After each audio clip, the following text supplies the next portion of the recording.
Block ସ୍ତରୀୟ ଶିଶୁ ମହୋତ୍ସବ ସୁରଭି ଅନୁଷ୍ଠିତ। ରାୟଗଡ଼ା ଜିଲ୍ଲା ଗୁଡ଼ାରୀ ବ୍ଲକ ସରକାରୀ ଉଚ୍ଚ ବିଦ୍ୟାଳୟ ଗୁଡ଼ାରୀ ପରିସରରେ ବ୍ଲକ ସ୍ତରୀୟ ଶିଶୁ ମହୋତ୍ସବ ସୁରଭି ଅନୁଷ୍ଠିତ ହୋଇଯାଇଛି। ଭାରପ୍ରାପ୍ତ ବିଇଓ ସୁଜନ ମଲ୍ଲିକଙ୍କ ତତ୍ତ୍ୱାବଧାନରେ ଅନୁଷ୍ଠିତ କାର୍ଯ୍ୟକ୍ରମରେ ମୁଖ୍ୟ ଅତିଥି ଭାବେ ବିଡ଼ିଓ ସୁଚିସ୍ମିତା ବେହେରା, ସମ୍ମାନିତ ଅତିଥି ଏବିଓ ସାଙ୍ଗୁଡ଼ା ରୂପା ମାଝୀ, ଇଓ ପ୍ରସନ୍ନ କୁମାର ପାଢ଼ୀ ପ୍ରମୁଖ ମଞ୍ଚାସୀନ ହୋଇଥିଲେ। କାର୍ଯ୍ୟକ୍ରମ ପୂର୍ବରୁ ମୁଖ୍ୟ ଅତିଥି ବିଡ଼ିଓ ସୁଶ୍ରୀ ବେହେରା ଜଗନ୍ନାଥ ପ୍ରତିମୂର୍ତ୍ତି ପୂଜାର୍ଚ୍ଚନା ପରେ କାର୍ଯ୍ୟକ୍ରମର ଶୁଭ ଆରମ୍ଭ କରିଥିଲେ।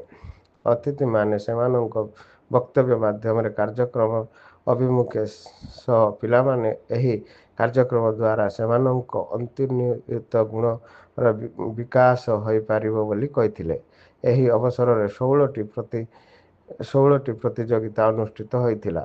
କ୍ଲଷ୍ଟର ସ୍ତରରେ ଯେଉଁମାନେ କୃତି ଅର୍ଜନ କରିଥିଲେ ସେମାନେ ବ୍ଲକ ସ୍ତରୀୟ ସୁରଭି ମହୋତ୍ସବରେ ଭାଗ ନେଇଥିଲେ।